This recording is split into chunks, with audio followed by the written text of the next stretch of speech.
A hospital campus bombed in Gaza, torrential flooding in Middleton, County Cork, and Ireland out of the Rugby World Cup. As I reached the milestone of 25 years as a priest during the week, it was difficult to find good news. On Twitter, I read the following tweet from a local election candidate. Protected by the habit he wore, he abused 19 boys, 19 children. Why are the Christian Brothers still permitted anywhere near our schools? Out, out, out. Hashtag separate church and state.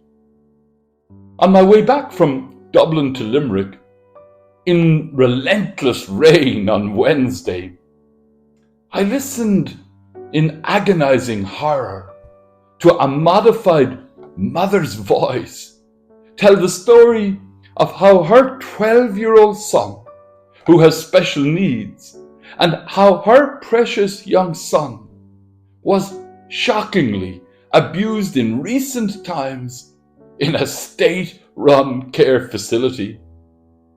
Trauma has a profound spiritual impact. Trauma raises questions about who God is. Victims are uncertain of God's character and faithfulness.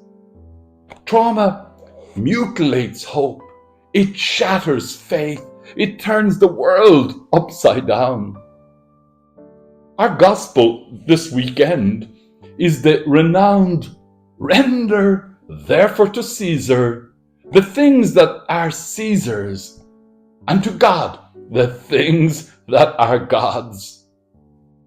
This quote from Jesus arises from a question about taxes in a context where the authorities are trying to trap and test Jesus. In replying, Jesus asks the authorities for a coin, and Caesar's head is on the coin handed over. This passage from Matthew strikingly reveals that God makes each one of us in God's image. The coin may bear Caesar's image, but you and I bear God's image. So now, what does it mean to render unto the emperor or God? It means that the emperor may get a few of these coins, but God invites us to give ourselves. Caesar may have sovereignty over some of our money, but God has true sovereignty over us. This gospel passage is the biblical middle ground against the extreme separation of church and state.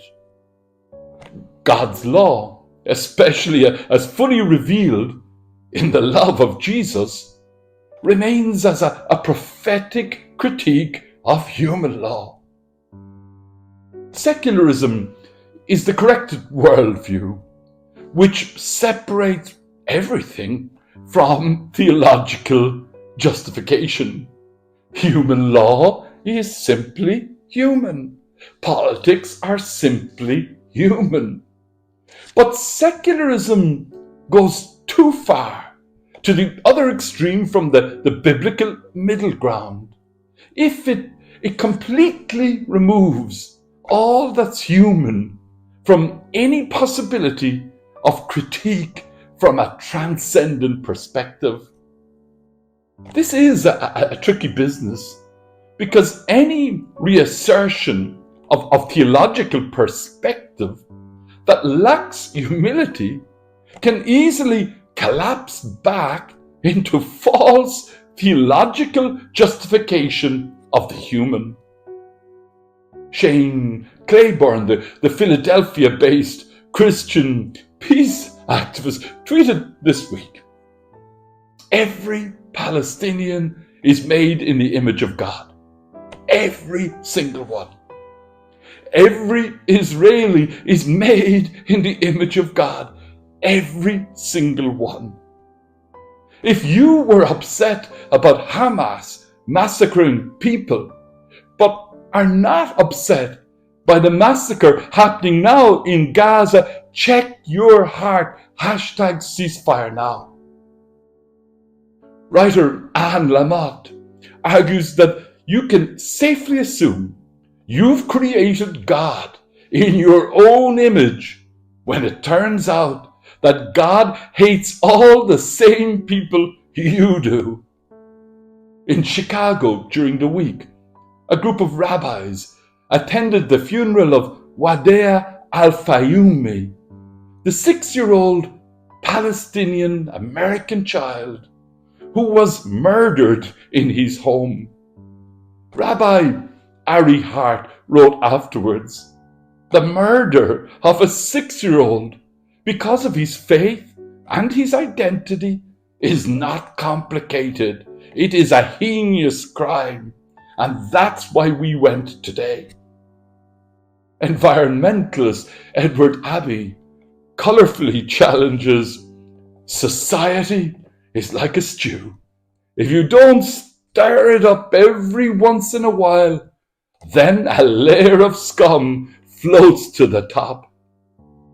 Susan Sontag, in her powerful essay regarding the pain of others, writes, compassion is an unstable emotion. It needs to be translated into action or it withers. Jesus steers us in his famous Caesar quote away from fundamentalism of either a religious or secular type. He stirs Christians to move from compassion to prophetic action. Jesus implores us to draw a win-win solution out of our usual win-lose way of approaching things. Amen.